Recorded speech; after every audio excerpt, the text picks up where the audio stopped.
Hi guys, welcome back to my channel. For those of you who don't know, I'm Deborah and you're watching Ask Deborah. Now, some of you may already know that my son has a diagnosis of complex communication disorder. And what that essentially means in today's terms is that he's on the autistic spectrum. My son was non-verbal until the age of 7. And when he did start to speak, most of his speech was echolalia.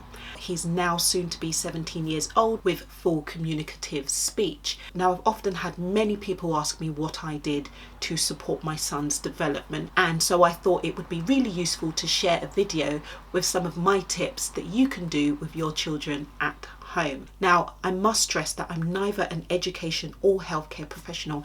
However, I am a mum of a soon to be 17-year-old, and these are things that worked for me. So let's get started. The first thing that I would recommend, particularly with young children, is a visual timetable. Now, a visual timetable is a tool that can be used to help your child understand what's happening throughout the day. It's often common that children on the autistic spectrum have trouble when it comes to change or transition, and so a visual timetable is a great way to set routine and minimize anxiety. I would recommend placing the visual timetable on a wall in a room where your child spends most of their time, so that they can get a sense of what's happening now and what's happening next.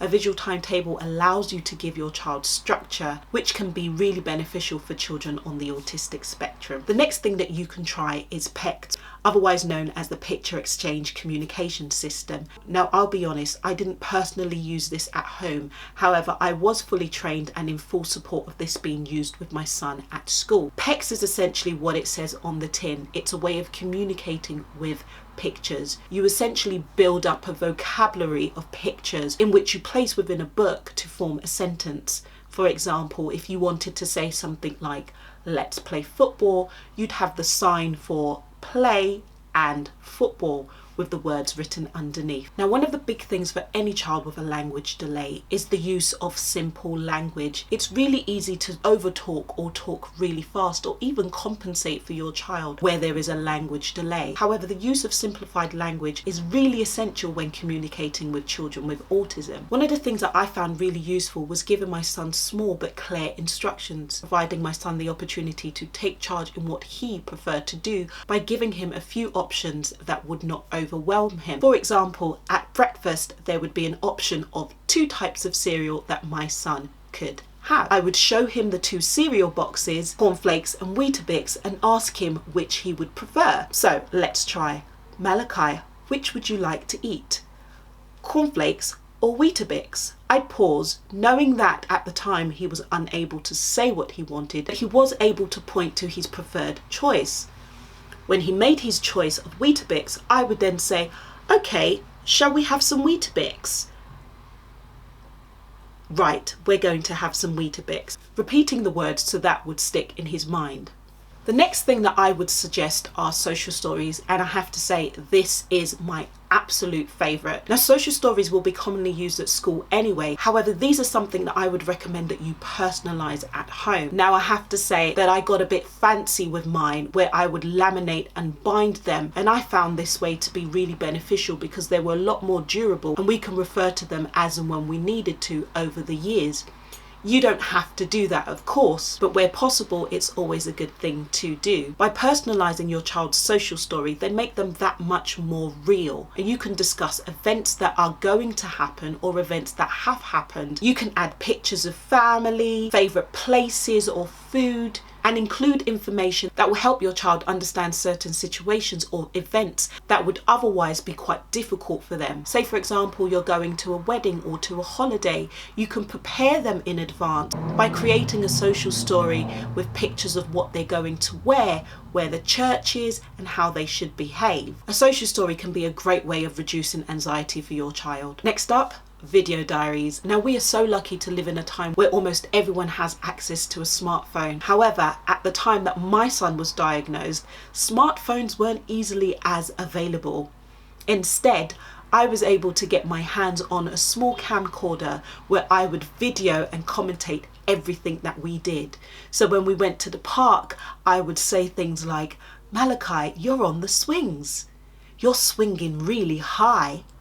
you're running really fast. Keeping the language really simple but also clear really helped when my son was able to watch the videos back and reflect on his day. Autism resources.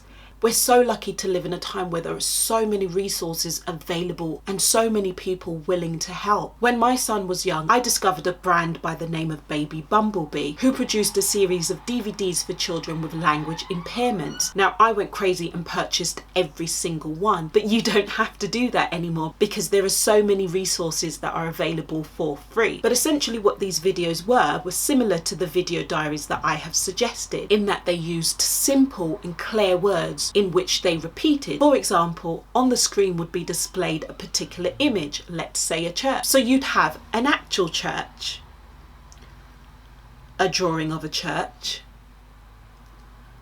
a PEX image of a church,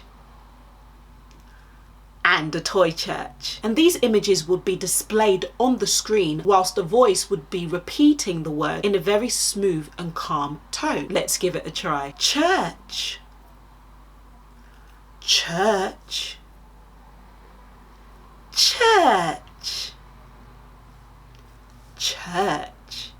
And this would go on and on and on and on, and there'd be something like Mozart playing in the background. Now, I must admit it was a bit challenging to listen to in the first instance, but after the first 5 times you get used to it and it literally just becomes background noise. I found this really beneficial in supporting my son with identifying everyday useful words such as on and off, under and over, big and small, things that otherwise would have taken him slightly longer to understand than a typical child of the same age. The next thing that I would suggest is reading. Now, I'm sure you're doing this anyway, but if you're not, it's not too late to start. Reading is a great way to spend time with your child and also to teach them new skills such as learning how to read and hopefully aiding their speech. Now, when my son was growing up, we had a routine of reading every night before bed, and I would read him a bedtime story, and whilst doing so I would point at the words. Now, it's not uncommon for children on the spectrum to have photographic memories,